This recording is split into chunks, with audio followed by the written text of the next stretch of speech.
Amén.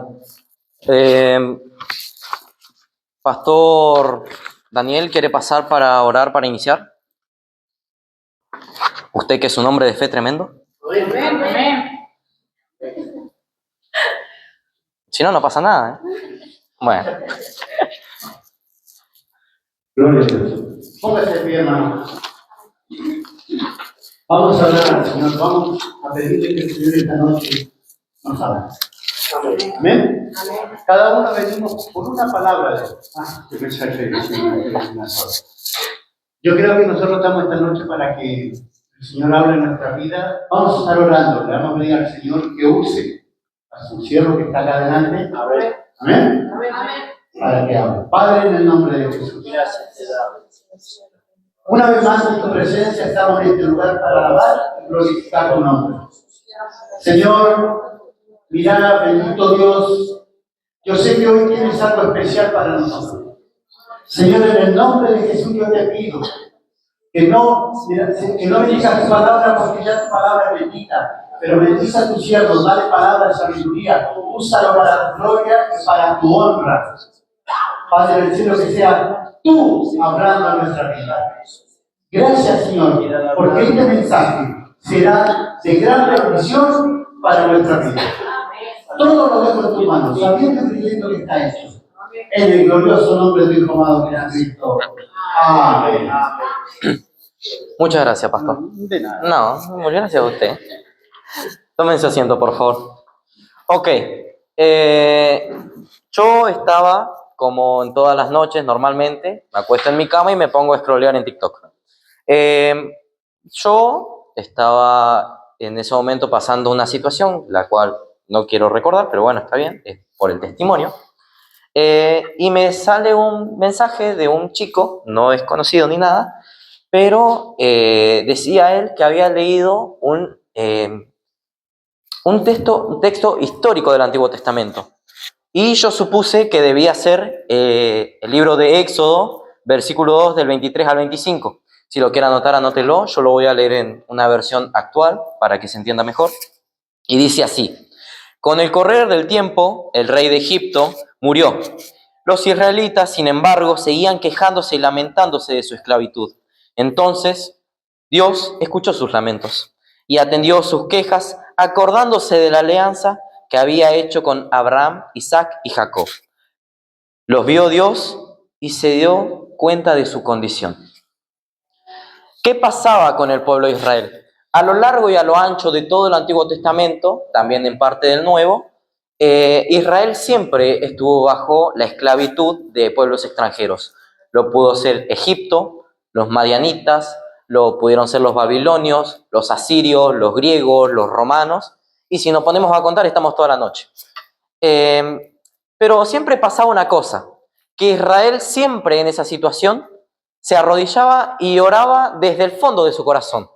Y Dios, como Dios, siempre respondía a sus oraciones con amor y los libraba de ellos, con mano dura, con mano fuerte.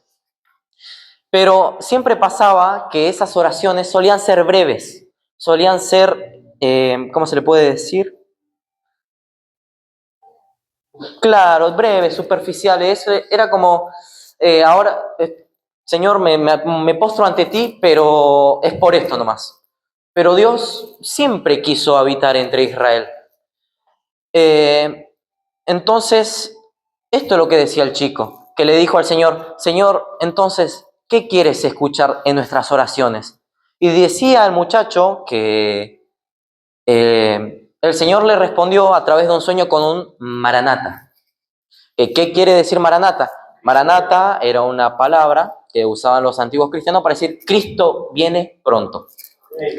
Entonces, ¿a qué se refería con un maranata? Okay. Lo que me hizo acordar a mí, todo esto lo que había dicho el joven en ese video de TikTok, me hizo acordar mucho a la historia de los hijos de Eli, los hijos que habían agarrado el arca del templo y lo habían llevado ante las tropas filisteas para ganar. Que se encuentra en 1 Samuel 2:12. Ok. Yo le doy los versículos, si lo quiere leer, anótelo y lo puede leer en su casa. 1 Samuel 2:12. La historia decía algo como los hijos de Israel estaban siendo atacados por el pueblo filisteo, como siempre, y no encontraban otra solución que qué más hacer, lo mismo de siempre, acudir al Señor. Pero no era porque necesitaban de Dios, sino porque querían ser librados de los filisteos. O sea que su intención no era una buena intención, simplemente ellos querían librarse de los filisteos. Entonces, dice la historia, que los hijos de Eli agarraron el arca y se la llevaron a las tropas.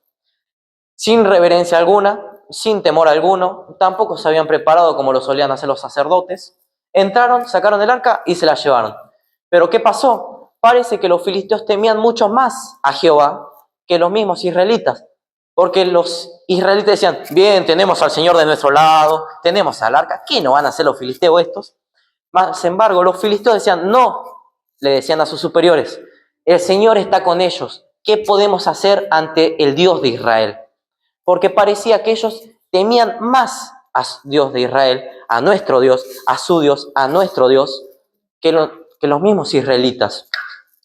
¿Y qué pasó? Que al parecer, por eso, los filisteos pudieron robar el arca, que es contado en el versículo, en el capítulo de 1 de Samuel 5, el contexto del robo del arca le puse yo, si lo quiere leer, léalo.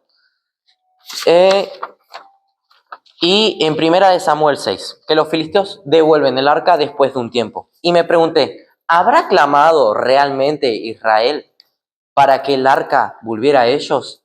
Primeramente, estoy hablando mucho del arca y no estoy explicando qué es. El arca de la alianza en el Antiguo Testamento era la clara, ¿cómo se le dice? Era como una referencia de que Dios estaba habitando entre ellos. Era Dios habita entre nosotros a través del arca. Pero ¿cuál era el problema del arca? Que solo una persona, una vez al año, podía entrar. Y si no se preparaba, lamentablemente moría. Porque su santidad era tan grande y conllevaba tanta responsabilidad. Y si no entraba con temor, perecía. ¿Y cómo pudieron los filisteos robar el arca? Bueno, al parecer porque temieron más que los mismos israelitas a él. Pero Dios se levantó contra los filisteos. Se nos explica en el verso, cuando los filisteos agarraron el arca, entraron a sus ciudades y pusieron el arca de la alianza delante de la estatua de Dagón. Cuenta que al día siguiente la estatua de Dagón había caído ante el arca de la alianza. Los filisteos lo tomaron así a la ligera, lo levantaron la estatua de Dagón y la volvieron a poner al lado del arca. Al día siguiente, los filisteos, cuando entraron de vuelta en el templo de Dagón, encontraron que Dagón estaba otra vez en el piso, pero esta vez sin manos y sin cabeza. ¿Qué quería decir? Que no hay ningún poder rival al de él que lo pueda superar a él. Y ese es nuestro Dios, que nos promete que si nosotros realmente tememos a él, ¿quién más va a poder estar contra nosotros? Y en 1 de Samuel 5:4 dice que, acá lo resumí, dice que incapaces de eso los filisteos no hallaron otra salida más que devolver el arca de la alianza. Porque al parecer el Señor no estaba del lado de ellos, sino que estaba del lado de Israel, aunque no se lo merecieran. Así como nosotros no nos merecemos que el Señor esté de nuestro lado. Porque nosotros cometemos el mismo error que Israel. Cometemos y siempre seguiremos cometiendo el mismo error que los hijos de Eli. No tener reverencia ante Dios y usar el arca como un cofre en el que si lo frotás vas a tener favores rápidos. Y eso me hizo acordar bastante a la historia de Aladín, en el que frotabas la lamparita y salía. Lo épico de acá es que, aunque lo usaban como un simple amuleto, el Señor seguía anhelando habitar entre ellos, entre los suyos, entre nosotros, entre Israel, aún entre la iglesia. Pero eso no puede pasar si nosotros no dejamos que Él habite entre nosotros. Él no necesitó ni tropas israelitas, ni negociaciones. Él mismo abrió el camino de regreso hacia Él. Así mostró que el deseo no era ofrecer beneficios egoístas, sino restaurar la comunión con su pueblo y recordarle que la auténtica victoria siempre nace de su mano. Dios anhela un pueblo que pueda abrazar su presencia, capaz puede sonar un poco sencillo, pero con un solo frenar de segundo, solo necesitamos un segundo y frenar para notar esta paradoja, que Él es la fuente de vida.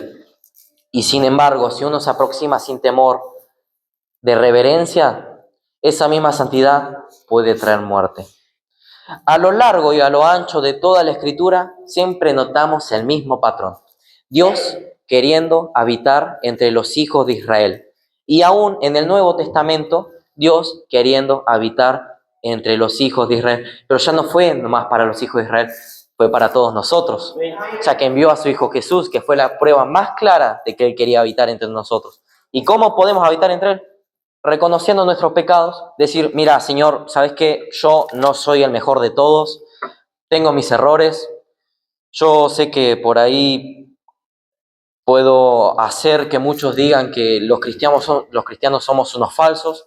Y sí, es verdad, porque lo usamos a Dios para favores rápidos y después les predicamos a otras personas de Dios, pero después ellos no ven lo que nosotros les predicamos, sino que se dan cuenta que usamos a Dios como un talismán de la suerte, por así decirlo.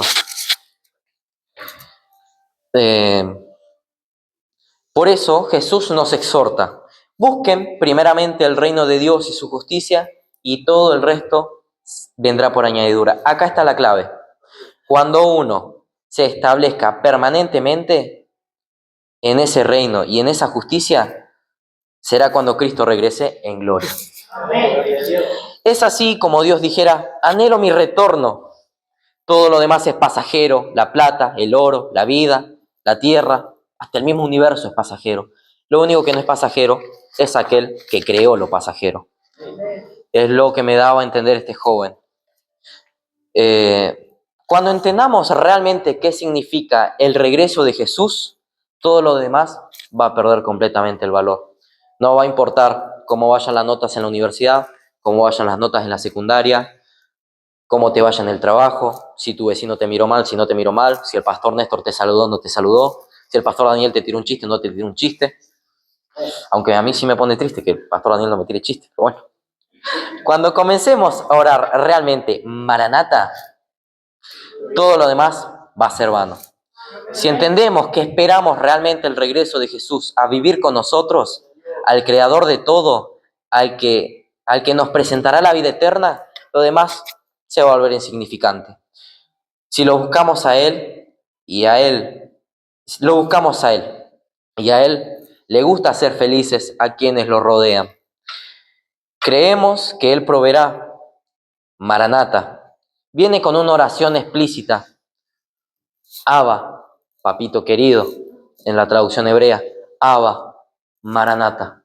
Cristo viene pronto. Ven pronto, Señor Jesús, porque lamentablemente yo solo no puedo cargar mi cruz, porque muchas veces se me hace pesada y no sé ser un buen cristiano como tú quieres que yo lo sea. No sé, lamentablemente yo no sé cómo representarte acá en la tierra como nos pediste. Aún así lo intento y anhelo tu retorno. Maranata, quiero estar a tu lado porque tú lo eres todo. Ayúdame, oh Cristo, porque luchar contra mi carne muchas veces es difícil. Pero nosotros decimos Maranata y un día poder acostarnos en tu pecho y que tú digas, bien hecho, Pastor Néstor. En lo poco fuiste fiel, ahora en lo mucho te pondré. Este ha sido el mensaje de hoy. Espero que le haya gustado, ha sido un pensamiento de la palabra. Así que nada, yo quiero terminar esta predicación con toda la iglesia diciendo Maranata. Amén.